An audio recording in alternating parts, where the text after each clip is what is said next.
When we immerse ourselves too deep into Obsidian PKM as college freshmen, we mistake our note-taking tool for the process of learning and growing itself. We distract ourselves from truly applying, creating, and reflecting out of our notes.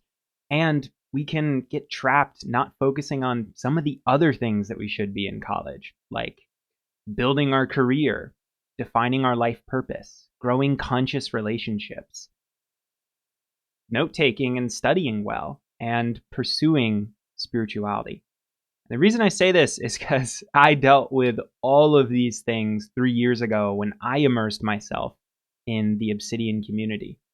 I went in hoping to escape structure, to learn more deeply, to grow my relationships, build my career, pursue spirituality. And yet, because I immersed so much in it, I got trapped in the tool. And I'm not saying Obsidian is a bad tool. I love Obsidian. I still use it. I'm literally wearing a hoodie for it right now. I love the community. I love Nick Milo. I love John Maverick. I have some pretty good content on Obsidian, just a small shout out. But the problem is that when we immerse ourselves too deep into it in college, we can get caught in 3 negative points that I want to go throughout this video. And I want to highlight these points through my own story to getting less immersed in Obsidian. There was a moment 2 years ago where I was getting hundreds of thousands of views on my Obsidian videos and even making tens of thousands of dollars off of some of my Obsidian content and courses. And I walked away from all that. The reason is because of these 3 points that I'm going to immerse you in. So let's dive in to point number 1, so you might be able to avoid some of the things that I navigated, which is sometimes valuing Obsidian too much as a tool distracts us from the methods and especially mindsets that are essential towards note-taking and towards life. So to tell this, let me describe a little bit of my story. When I was a freshman, I felt like I was in 2 different worlds inside of school. In one of those worlds, I was a student.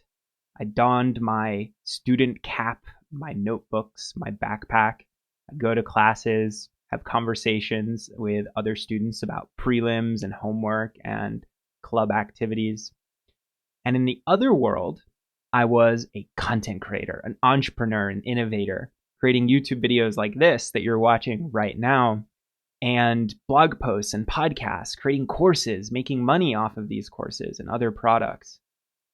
And I rarely felt like these 2 worlds mixed.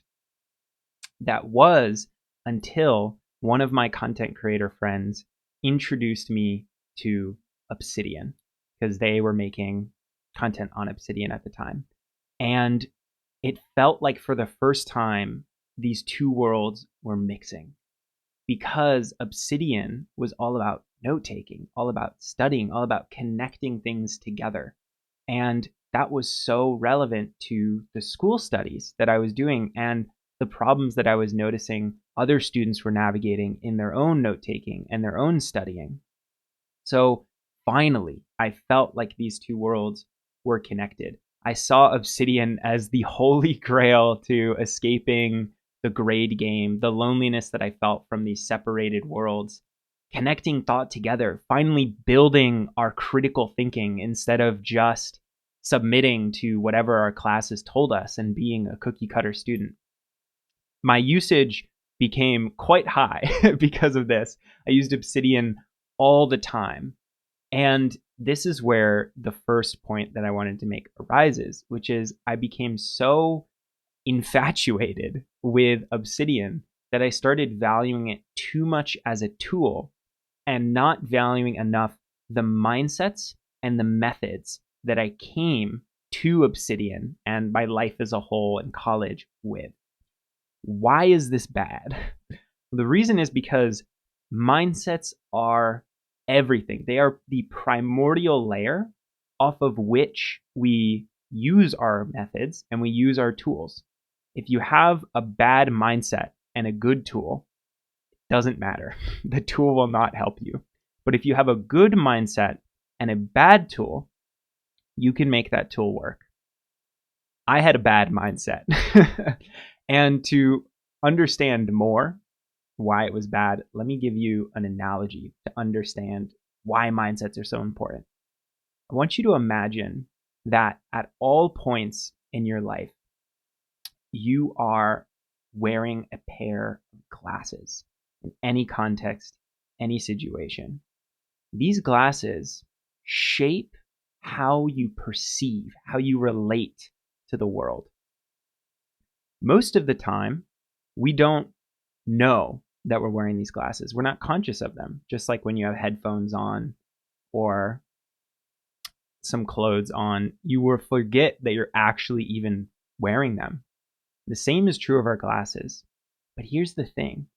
Those glasses have a fundamental effect on our perception, because if they're rose tinted, for example, we're going to see the world through a rose tint.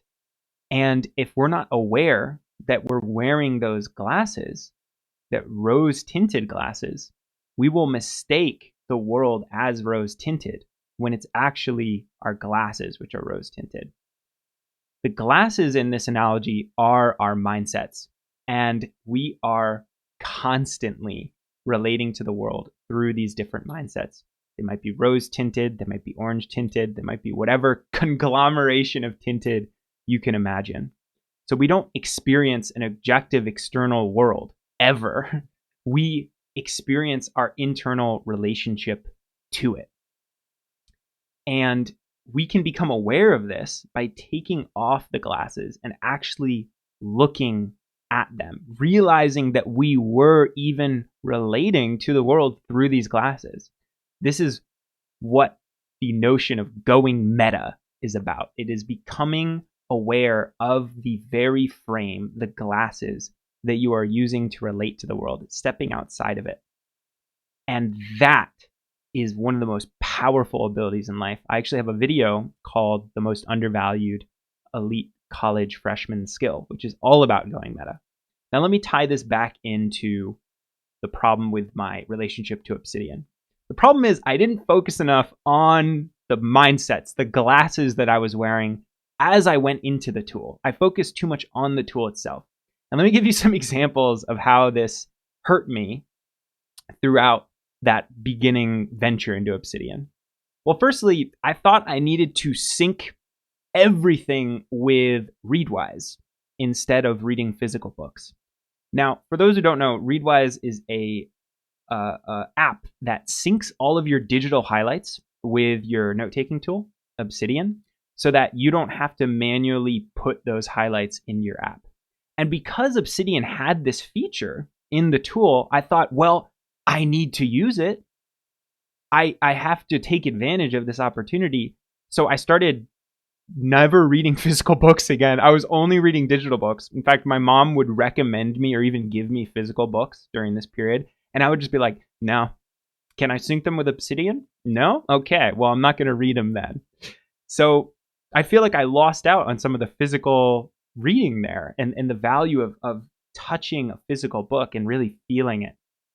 Another mistake I made is I used way too many plugins, tags, and the graph view in Obsidian because I thought, well, these features are here, so surely I should take advantage of them if they're a part of the tool.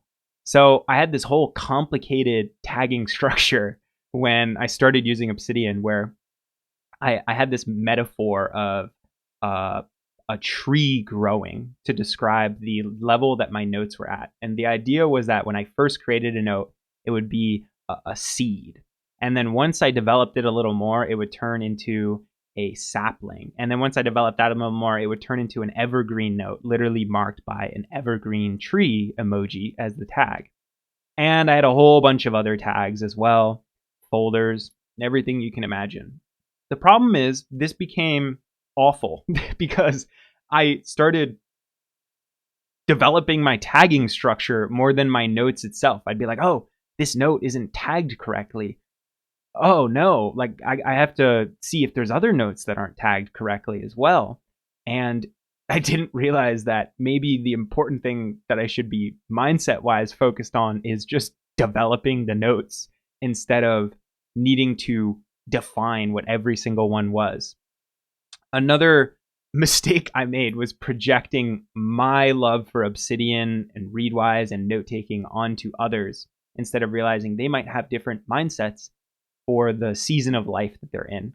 I remember a specific moment with my family where we were walking in the Adirondacks. It's like gorgeous day. The sun is shining through the trees. There's birds chirping. The path is clean as can be. And even though everything's serene, my parents are so annoyed because for the last hour, I have been evangelizing to them the power of Obsidian and Readwise and how disappointed I am that they haven't started using it as well, just like me. And at one point, they're just like, oh my God, Aiden, just shut up, Jesus Christ. And they walked in front like 50 feet down the path. And for the rest of the walk, we just didn't talk to each other. So projecting my need onto others. I also made the mistake of not personalizing my Obsidian thinking style to me. I would just take what other people were saying and try and slap it onto Obsidian. Sometimes I'd use the natural way that Obsidian is made to think in a way that wasn't how I thought. So Obsidian is very bottom-up sort of thinking. What that means is that instead of thinking from a top-down structure, like an entire map view of a subject, you dive deep into a specific part of a subject that interests you, find connections between corresponding things that might even be outside of that subject, and slowly build the map up organically through that. That's bottom-up thinking. Top-down thinking is starting with the top-down structure first. And Obsidian promotes bottom-up thinking more than top-down thinking. It's just naturally how it is. But I've learned over the years that I actually naturally start with a top-down view and then I dive in. It's just how I think.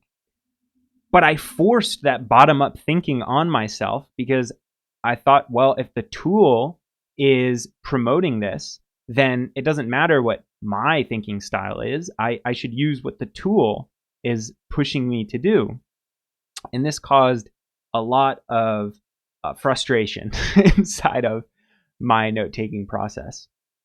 Another problem is I focused way too much on the processing of notes and way too little on the information diet that I was actually consuming, right? I was consuming way too much Jordan Peterson, self-improvement, content creation, and not enough self-actualization, spirituality, and other content that I've never come across before, like music theory or politics or other stuff.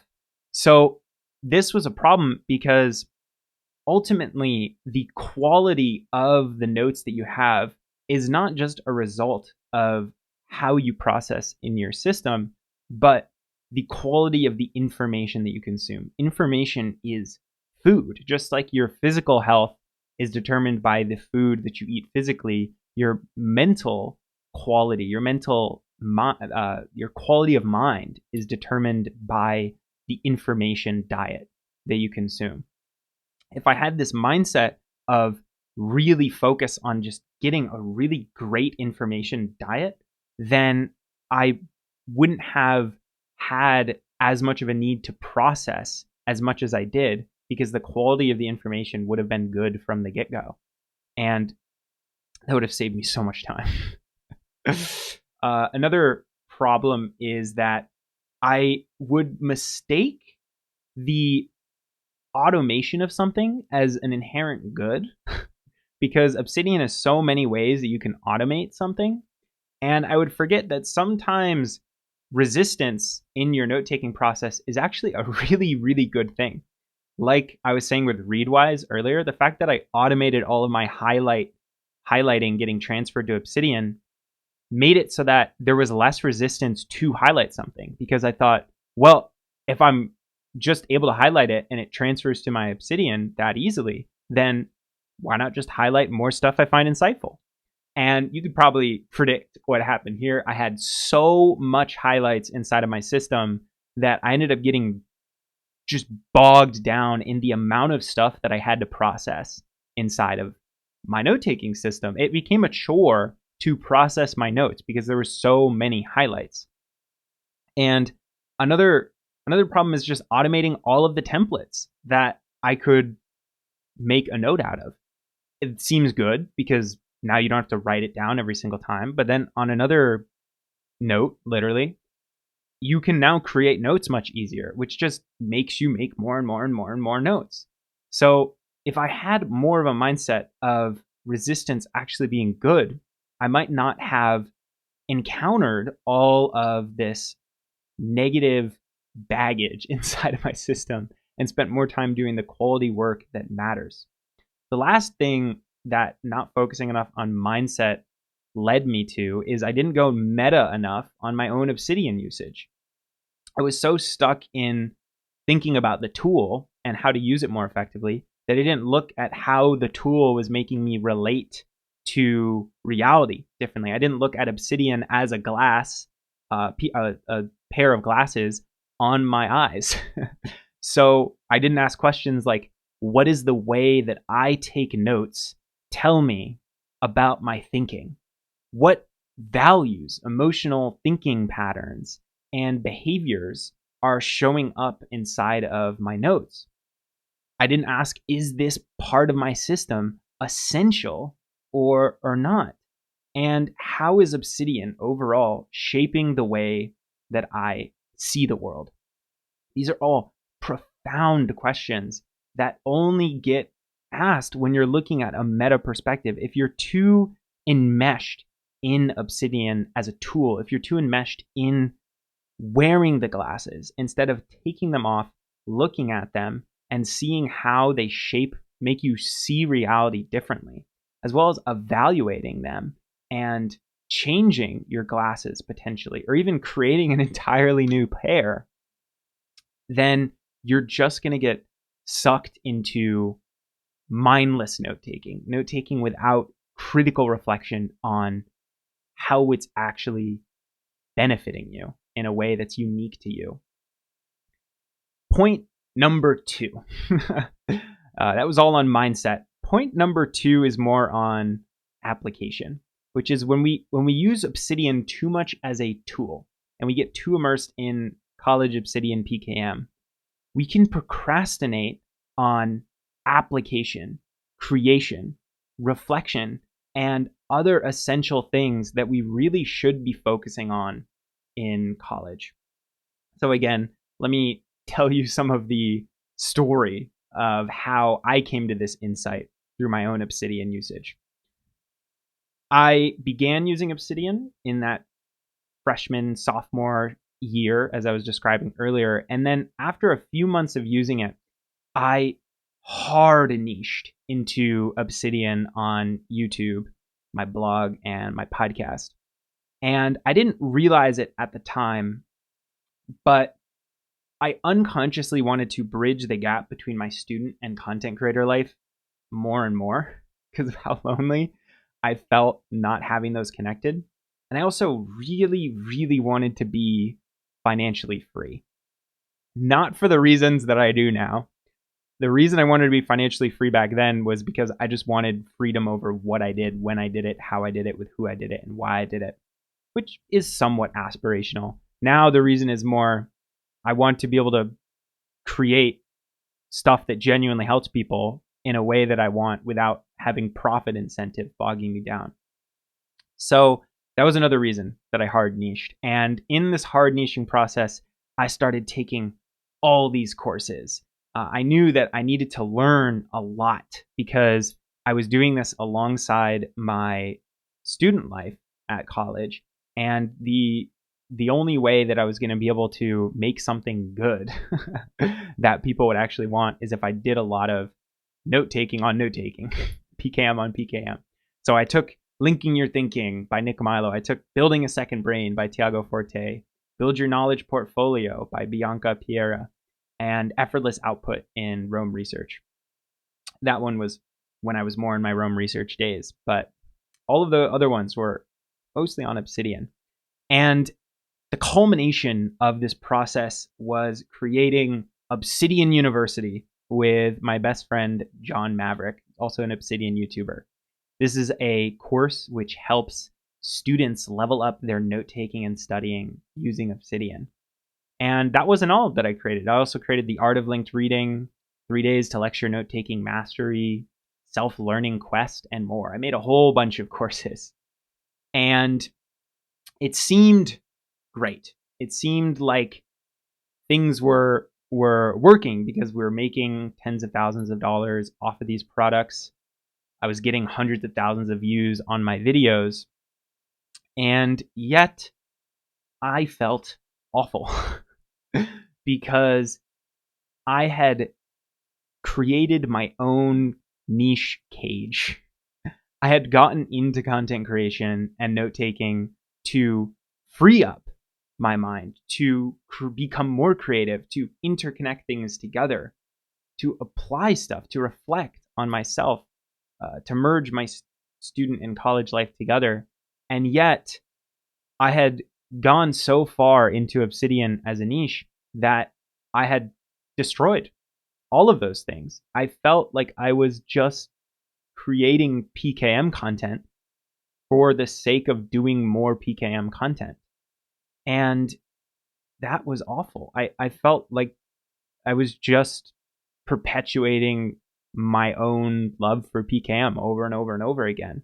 You know, I was going deeper into Obsidian note-taking systems and how to use the tool, a little bit more into mindsets and methods at this point, but still not fully encapsulating what I was saying earlier.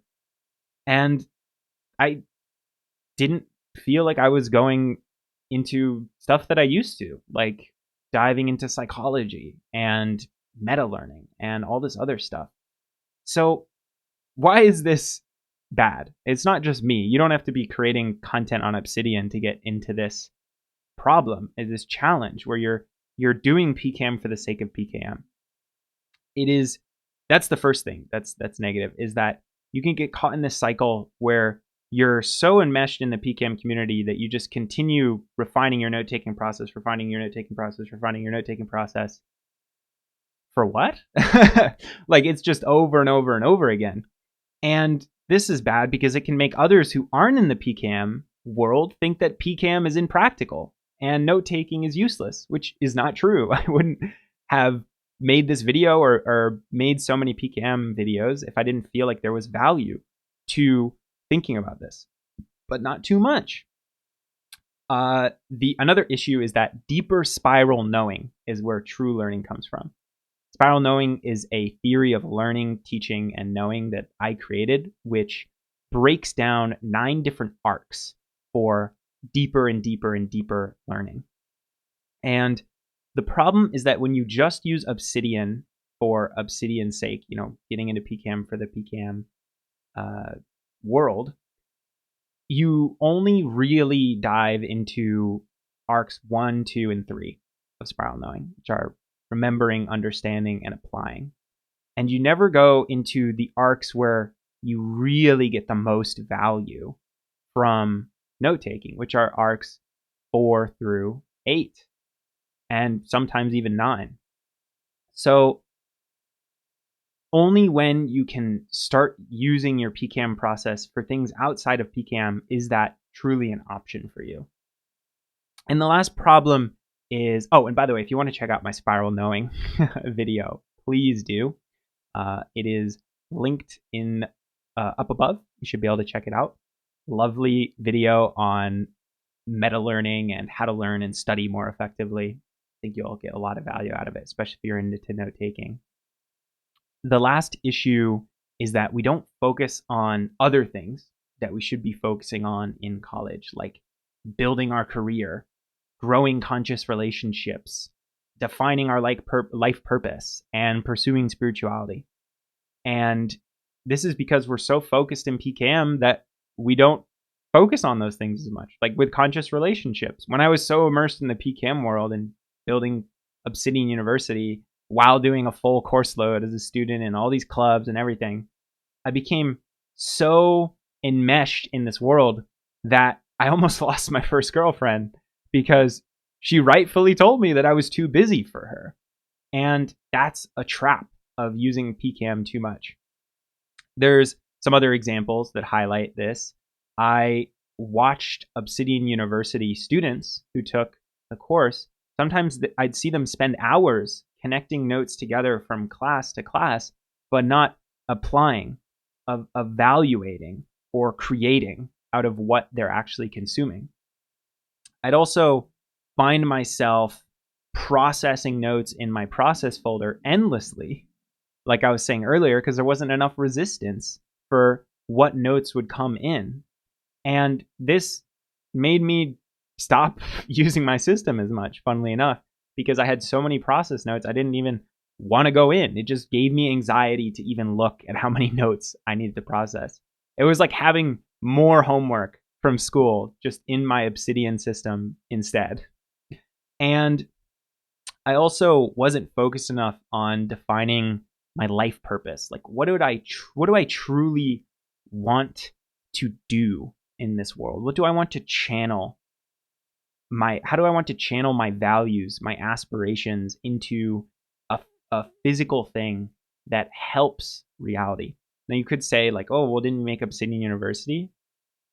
Yes, I think there was some aspiration behind that, but it was not as purposeful as what I'm doing with Conscious College right now.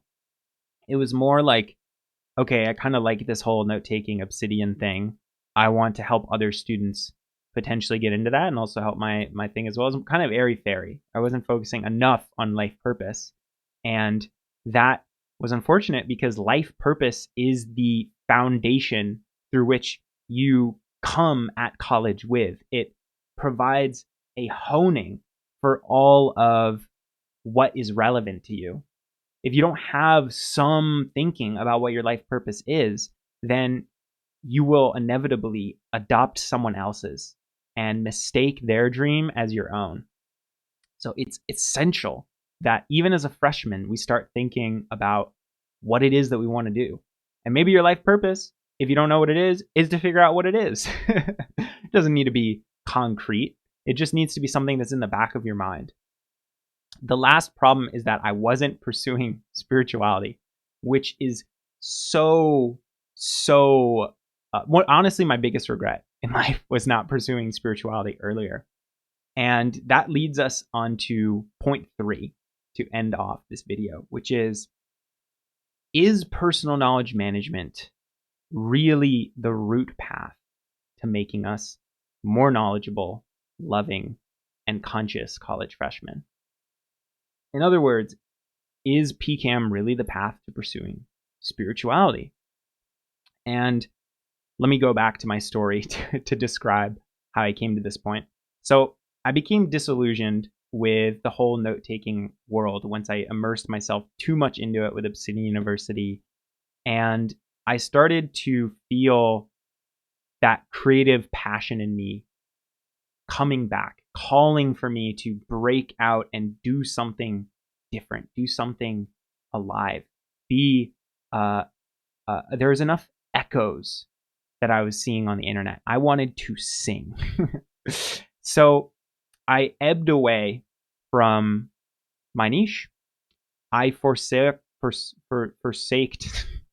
all of the hundreds of thousands of views that I was getting on my Obsidian content and all of the tens of thousands of dollars that I was getting from products. And I just started creating content on whatever I wanted. Meta learning, psychology, science, spirituality, whatever. Literally videos on poetry, video games, gamification, all of it. And I felt incredible. Even though the views were plummeting, my revenue was plummeting, I felt better in my creative passions than ever before. And I started talking to freshmen during this period of about 2 years because I noticed that it was rarely the methods or the tools that they were using in their life that was keeping them from the best version of their self. It was almost always the relationship that they had to the external world that was making things difficult for them. I saw freshmen who were aspiring to find friends that let them be the best version of themselves. I saw a person who didn't want to use AI for most things because he wanted to truly learn what he was learning instead of offloading it to something else. I saw a freshman who wanted to become more mindful of the food system and how food is cultivated, harvested, brought to the dining halls so that he could help educate people and make them more conscious of what they're putting in their body so they eat more healthily. So all of this started simmering in my mind. And that, alongside the fact that both of my parents are teachers, I love education because of that. I've done lots of teaching through my life, even before Obsidian, during Obsidian, and afterward. Taught hundreds of students online in Cornell Outdoor Education, and during my Cornell classes, I taught hundreds in person as well. And through all those courses as well, I learned I love teaching so much. And so all of this started bubbling in the back of my mind, bubbling. And eventually it coalesced in a new idea, which was conscious college. I had this vision one day that my purpose on this planet is to revamp the education system, to do what I wanted to do with Obsidian University, but in a much more conscious way. Instead of teaching people how to note-take and study, I want to teach people how to become more loving, knowledgeable, and conscious, to pursue spirituality, because that is the root of what it is that leads to a better world. It's not becoming better at note-taking, that's part of it, but the foundation is spirituality. So that is what Conscious College is trying to do. Now let's connect that back to Obsidian PKM. What does Conscious College Obsidian PKM look like? Well, firstly, it comes with valuing mindsets over methods and tools. It comes with uncovering the obstacles that you come towards life with, not using your Obsidian system purely as a tool, but rather as a funnel through which to reflect on your own mind. How is the way that you're using your system reflecting the way that you think? How are the journal entries that you're writing about in your system reflecting your emotional and thought patterns in life? How is the notes that you take notes on showing what information you resonate with? It's all about the mindset of Obsidian and the relationship that you have to it, rather than just focusing on the tools. And when you do use methods from other people, you personalize everything to your unique thinking style. If you think more top down or bottom up or in the middle, you don't force Obsidian's thinking style on you. You adapt. And this might even mean using a different note-taking app than Obsidian, which is okay. It's not like Obsidian is the be-all, end-all, best tool for everyone. Maybe you'll realize from this process that you should use Evernote or Roam Research. Hopefully an app that has a good community behind it and aspirational goals. But another thing is you value resistance to some degree. You value not automating everything as a mindset, because you realize that resistance in your note-taking is a good thing in many ways. It makes you take less notes and make more valuable notes. It makes you highlight less. It makes you think about, and here's another mindset, your information diet just as much as connecting your notes and processing them. What you consume makes who you are. It is the digital food that you put inside of your mind.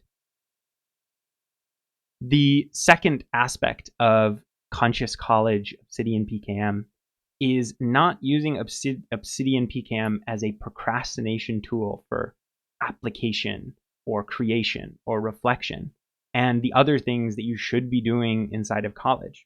You value application and creation more. You don't just create more PKM using your PKM system. You stop thinking so much about your systems and your processes and more about what you're actually doing with them. you create projects using your notes. You make something and publicly learn it in some way. It could be YouTube videos. It could be a blog. It could be anything. It doesn't matter. Something for class too. You prioritize simplicity in your system over needless complexity. You don't need this super complicated tagging structure, super complicated folder system. You don't add a whole bunch of stuff and then take away. Rather, you add in new plugins, new tagging structures, whatever, once the need arises. And that leads to such a less complex system. You use intuition to tell you what to consume, connect, and create instead of feeling like you have to follow what the tool is telling you. This is such an important point. When you take your process folder as something that like needs to be done, then you don't respect your intuition's power at knowing what it is that you should be consuming or connecting at a certain moment or creating out of. You might go into your Obsidian process folder for your notes and your intuition tells you, I don't need to process any of this. Listen to that. You don't need to do it just because it's there. You focus on building conscious relationships outside of Obsidian. Not everything's note-taking. You check out my videos on building conscious friendships and romantic relationships, by the way. They'll help you with that. You make a plan to create a conscious career and life purpose. You don't say, oh, I'm a freshman, so I don't need to think about this right now. You need to think about it 5 years ago. It doesn't mean you need to have it super defined. It just means it's starting to churn in the back of your mind, because this life purpose will be the foundation through which you channel so much of the other things that you do inside of college. And then finally, you make Obsidian PKM a part of your spiritual practice, not the whole. You see Obsidian and PKM, the art of collecting, connecting, and creating out of the info you consume, as a channel through which to raise your knowledge, your love, and your consciousness to pursue spirituality, everything that this channel is now about. You journal. Doesn't need to be daily, weekly, monthly, quarterly, and yearly reflection, but it can be. You journal to uncover the relationships that you have to yourself, to the world. And then you try and see where you're deceiving yourself, where you're biasing yourself, what your emotional and thinking patterns and behaviors are. You note take around your values, your goals, and your 12 favorite questions to help you understand what you should be doing and how you should be relating inside of your life, what you should find relevant at any time.